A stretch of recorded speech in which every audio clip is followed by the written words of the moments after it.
রোদ জ্বলা দুপুরে সুর তুলে নুপুরে, তারপর বাস থেকে তুমি যবে নামতে একটি কিশোর ছেলে, একটি না এক জোড়া কিশোর ছেলে, আচ্ছা এক জোড়া কিশোর ছেলে, তারা কেন দাঁড়িয়ে সে কথা কি কোনোদিনও ভাবতে?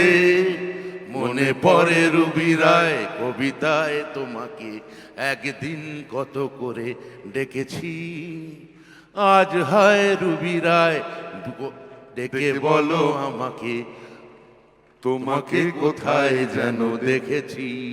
দীপি জ্বলা সন্ধ্যায় হৃদয়ের জানালায় কান্নার খাঁচা তুমি রেখেছি। ও পাখি সে তো আসনি, তুমি ভালোবাসনি, স্বপ্নের গান যেথা বুনেছি। অনুভ্যাস অনুভ্যাস অনুভ্যাসের ফোনে চচ্চর করছে। তোমাদের সবাই জয় হোক। আর দিদির জন্য সবাই বলো লং লিভ দিদি।